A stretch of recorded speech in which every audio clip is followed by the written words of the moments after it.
Our honorable guest has said that my question is about contraception. He's no longer a guest, he's honorable brother. Yes. Okay, sir. And he has said that nowadays there is a lot of books which has been published about contraceptions, and there is, during all these books, we can feel that there is a lot of contradictions between the people who wrote these books, especially about the means implied and used in this respect. On this subject I have spoken very often, because this is a question which is generally raised. But because you have asked, and maybe there are some new listeners who don't have access to those videos, so in brief I'll answer you again. First of all, as far as the clear injunction of the Quran is concerned, it prohibits family planning for one reason alone. If you are afraid of the paucity of food, if you are afraid of hunger, and then you do it, then it's a reflection on God. لا تقتلوا أولادكم من خشية إملاق.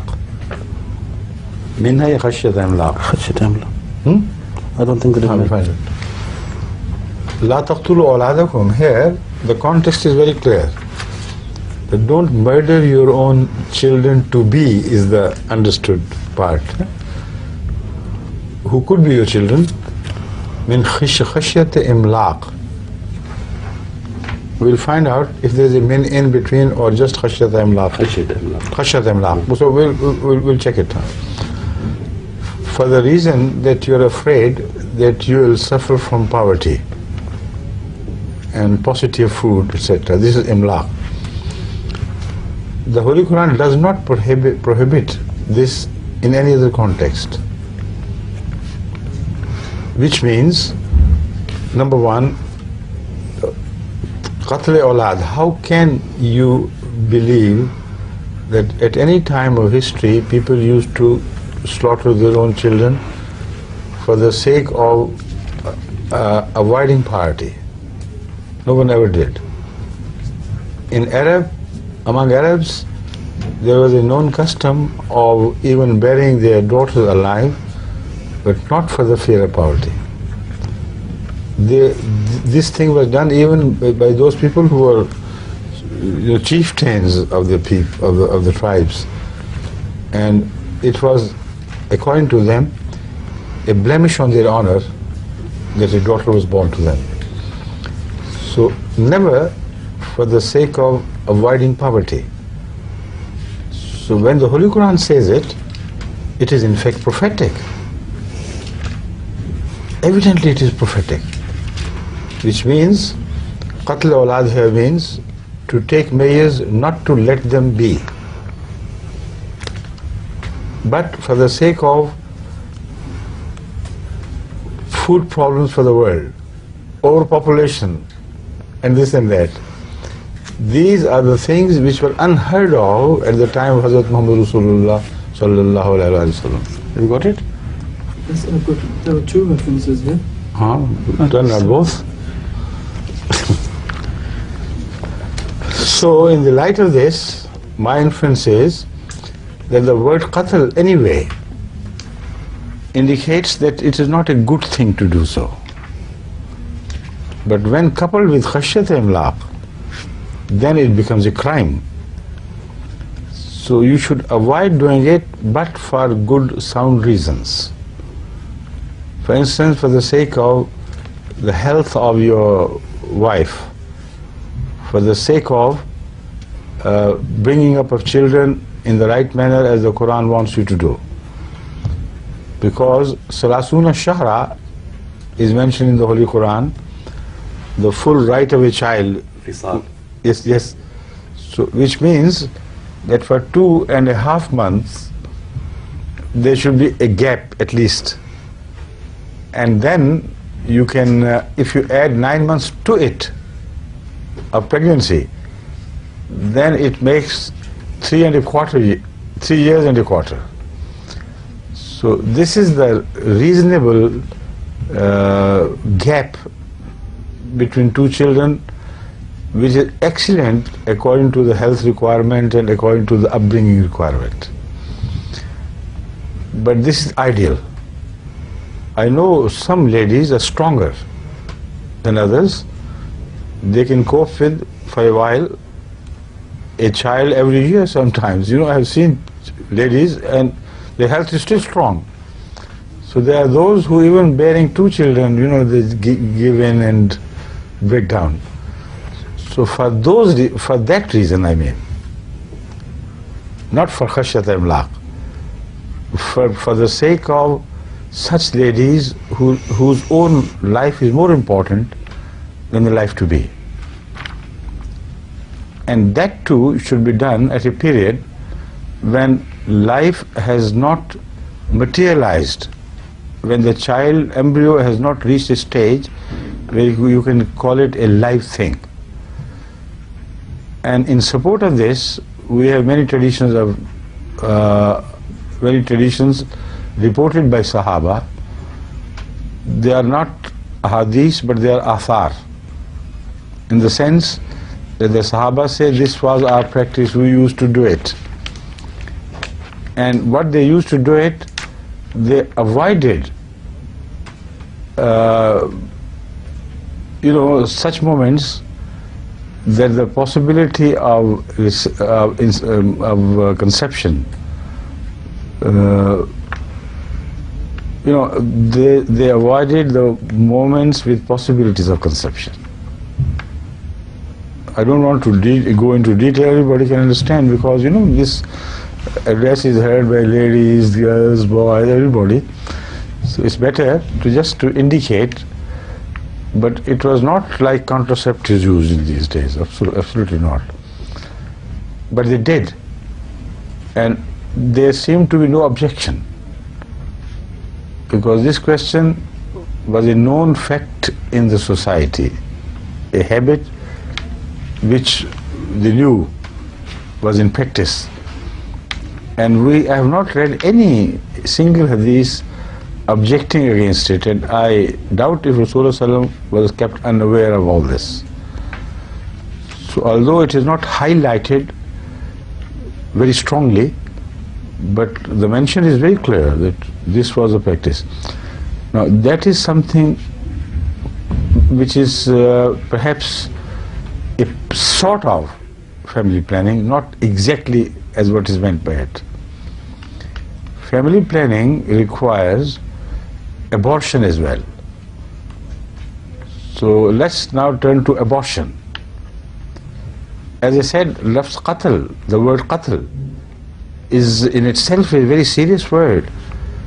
So even if you do not do things for the sake of avoiding poverty, if you do qatl, then itself it is a heinous thing. So if you must do it for solid reasons, then you must do it like the Sahaba, or at such early time when the life is not yet formed.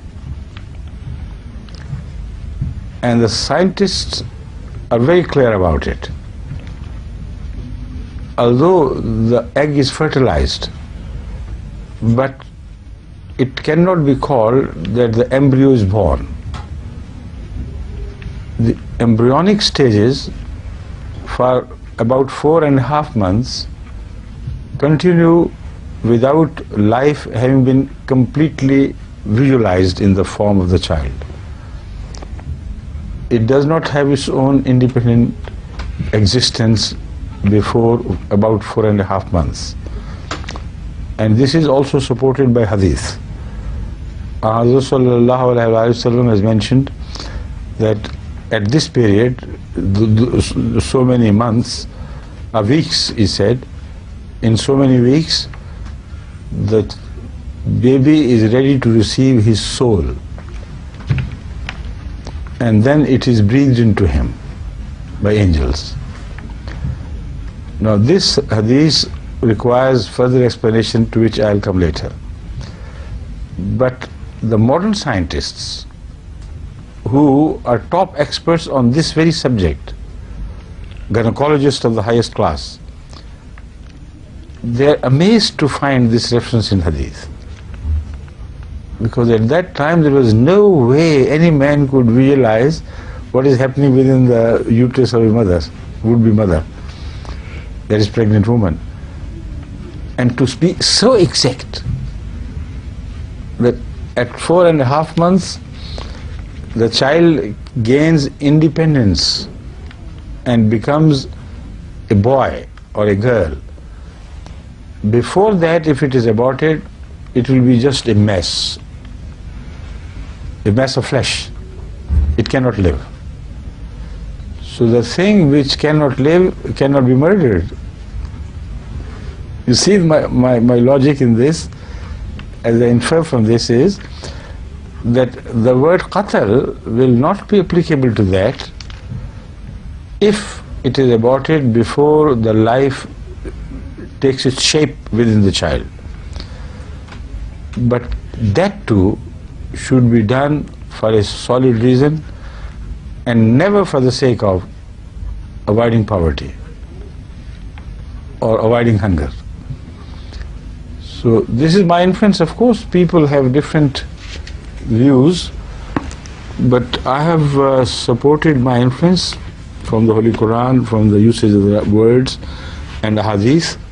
So I think I have no hesitation to say that I'm quite sure this is the right way to do it. But abortion without reason, even at that stage, is not permitted according to me, because although directly the word qatl is not applicable, but qatl in the sense that a possible boy or a possible girl is not given a chance to be. So that is also, I believe, under the category of qatl of a sort. Not so heinous, but a qatl of a sort. And in the childbirth, this is an accepted principle. That the crime becomes smaller and smaller as you go closer to the period of fertilization. Beyond that, it becomes more conspicuous and more horrid. If the child is delivered, then if somebody kills that child, he'll be hanged to death in some countries or imprisoned for life. But for abortion, there is no such punishment. You see, for abortion, other punishments are given, but not this. So that means, in case of a child, the edict, religious edict, or human legal edict is not as sharp at early stages as it becomes at the later stages. So that is why the word qatl also should be understood in its application. In the beginning, it still could be qatl, but of a much milder type.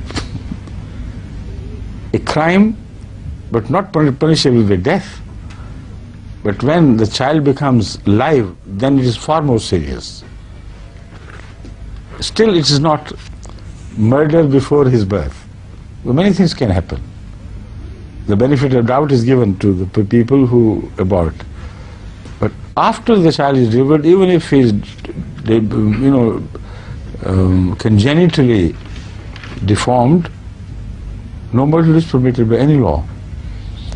So this is why I don't say that you can go ahead and kill your children because they are not yet live. This is not what I argue. I have tried to explain everything.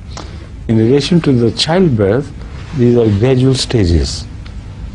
And the word qatl, in some sense, will become applicable even to the first day embryonic state, when the egg is fertilized. But the reasons will decide whether it becomes a crime of any sort or not. If it is done for family planning, like in the modern terms, then it's a crime, and a grave crime, maybe even bigger than qatl, because it is a reflection on God. It is a reflection that God created unevenly, without a balance. The food resources are shorter or smaller than the human need, and the human need through reproduction moves faster ahead of the food production system. This is why the Holy Quran takes very strong exception to it.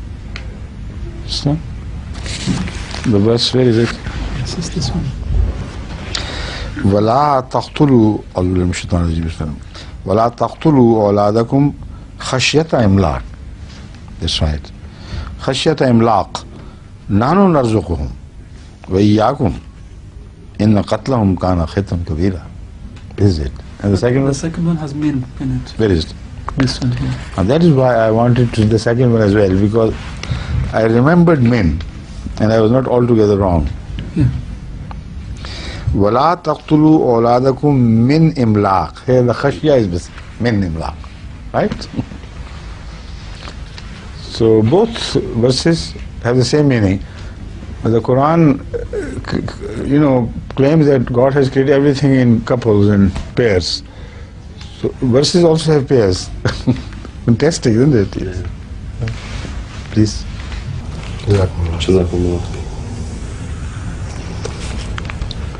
What is the general trend? You have not told me about that. So The books you mentioned yeah. present diverse views regarding the Quranic teachings and the Hadith, etc. Yes. But what is the normal trend among the scholars today? Trend. ميولاتهم الكبسول. He said that most of them agree with No, I Hadith's point understood of the view. first one. Well, you better translate for everybody. Yes, the answer was most of these scholars and most of the books being published nowadays, most of them they do agree with the points of view presented by Hazur. And then he said that there is a little controversy concerning the pills. Pills. Yes. Yeah. That is the same thing, as I mentioned, as the practice during the days of Rasulullah Sallam. Hazrat Muhammad Rasulullah Sallallahu was living in the society where they practiced, what is it called, azl or Azl. I think Azl. azl? Yes, No. right, yes. And this was known in the society, and I doubt if Rasulullah Sallam had no knowledge of this. And this was never condemned as such. So that is a form which is before the possibility of the word qatl being applicable. Even if it's diluted in the beginning, that still a sort of qatl is related to the abortion of a thing which has been already conceived. The possibility of a child begins to be born the moment the egg is fertilized. So my argument is that this is still under a shadow of qatl. But before that, it is not. Because it is a regular thing with all men, in dreams and otherwise, they are being drained from time to time by nature. So then they should be held responsible for the qatl of 1 billion possible lives. So before the sperm has got married with the egg, enters the egg, and the conception is born, whatever is before is far more permissible than after that. So pill is a way of preventing this possibility, like azl was. Only a modern way. More dependable, perhaps, I don't know, but this is a modern way. So as long as conception does not take place, such preventive measures before life has come into being. That is far more permissible than to try to abort after it has come into being. So I consider it a sort of azl, no different. It's halal. Halal, of course, in my opinion. But you should remember that pill itself is not good. It's a halalun maghzoobun. Halalun makruh. Maghzoob. Maghzoob sometimes, not only makruh. Because it can create sometimes problems for women who even get cancer of the neck of the uterus by overmuch doing with pills and things. It has been medically established that some girls are sensitive to pills to the extent that even other parts of the body begin show inflammation and suffering. You know, sometimes the mouth begins to show the influence of pills by becoming oversensitive, bleeding, and this and that. When this happens, the doctors who have some sense, they must stop that lady to continue to have pills. So it is makruhun, but it can also be maghdoob, in the sense that the lady would suffer like she was heavily punished. So that precaution must be taken.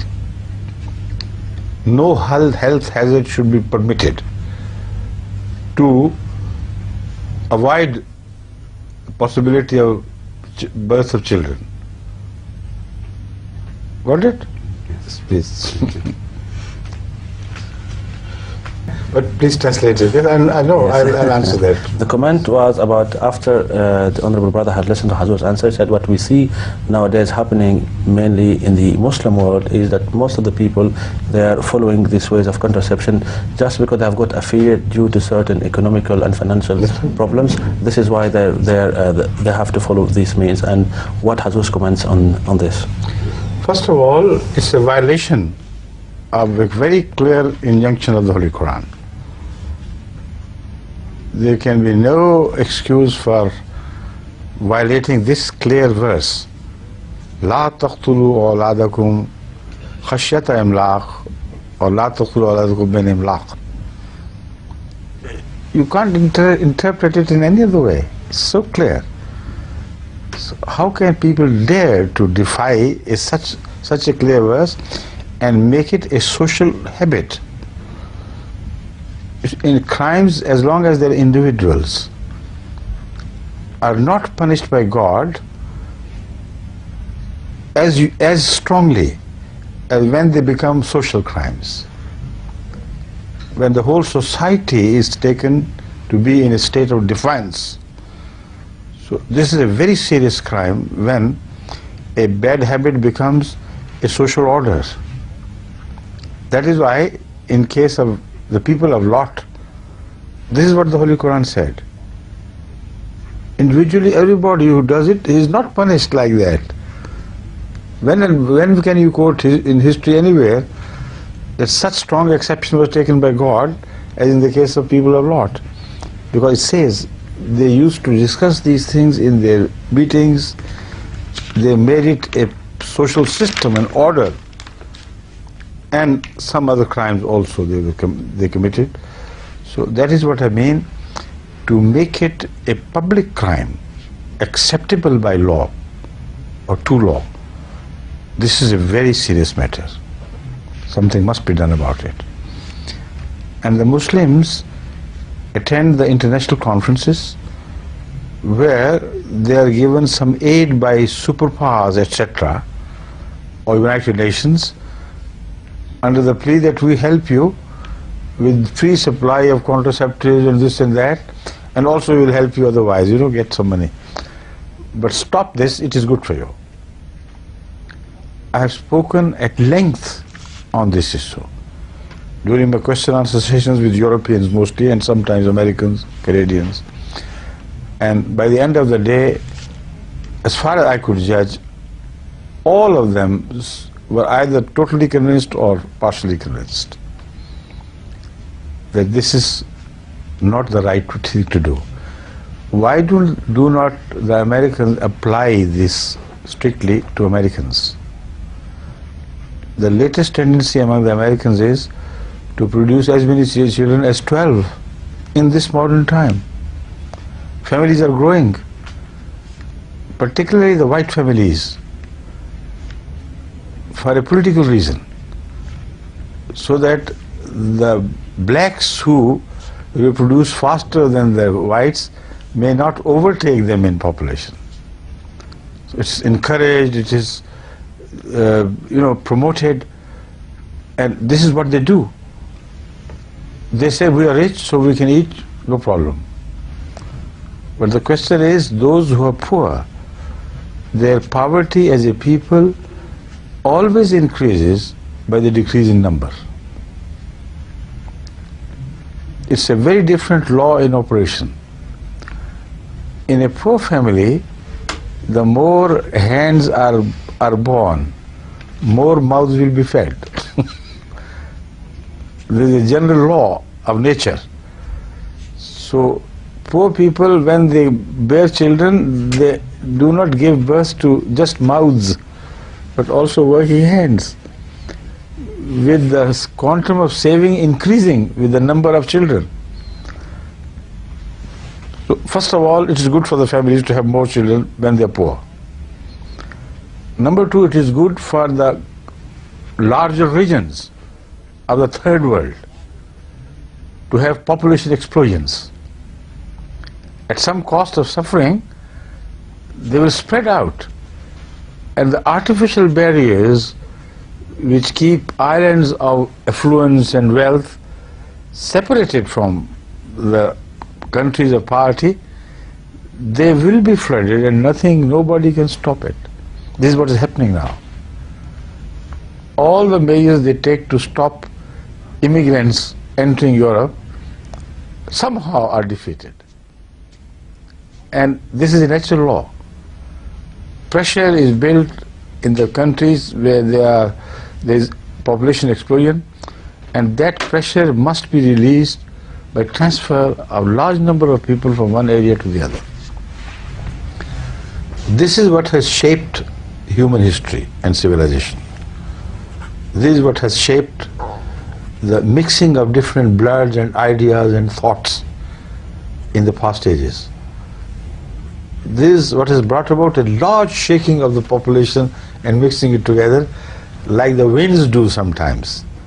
Whirlwinds appear and mix the temperatures and the soil, etc. Everything is mixed up. So in the final bargain, the world is healthier.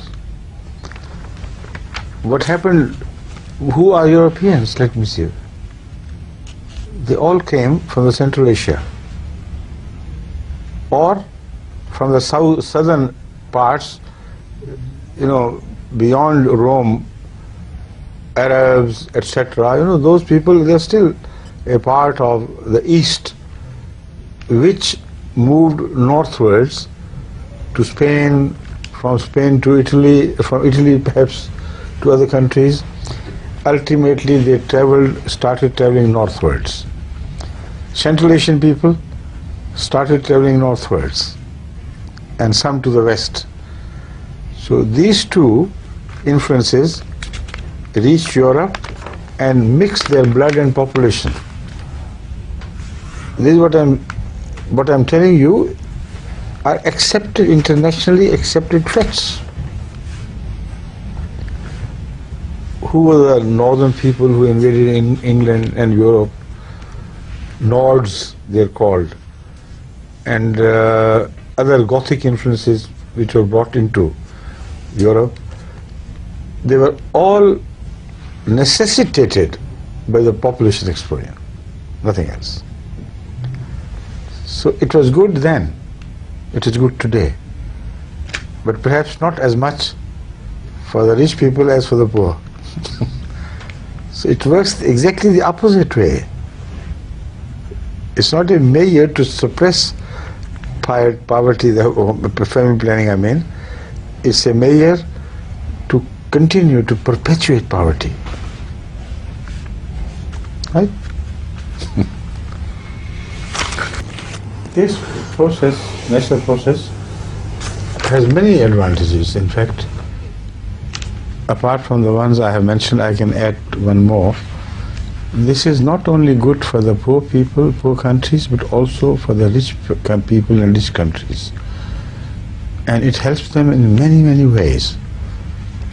Cheap labor is transported from poor countries, and that keeps the labor demands under control.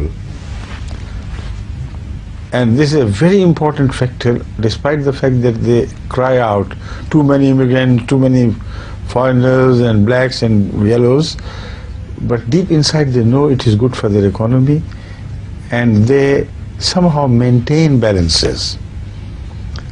Secondly, the input of mind from foreign countries into theirs is a very big advantage to their sciences and development of technologies. This is called brain drag.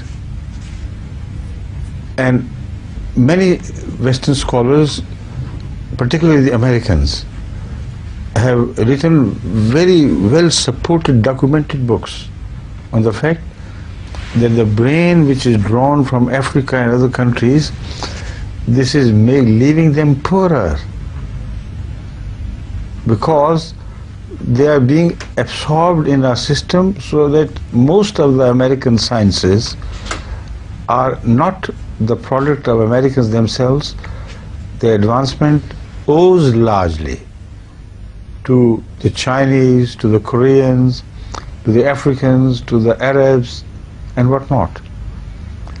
So their knowledge increases, and the sum total of their earning capacity increases. But it is not altogether loss. I don't agree with that brain drag loss, because these people do not return to their countries because the economic soil there is not receptive. But they send money back home. And I know a large number of family in Ghana is supported from outside. If you stop that inflow of money from other countries, then the country will suffer. So they talk of brain drag, it's not all right, altogether correct.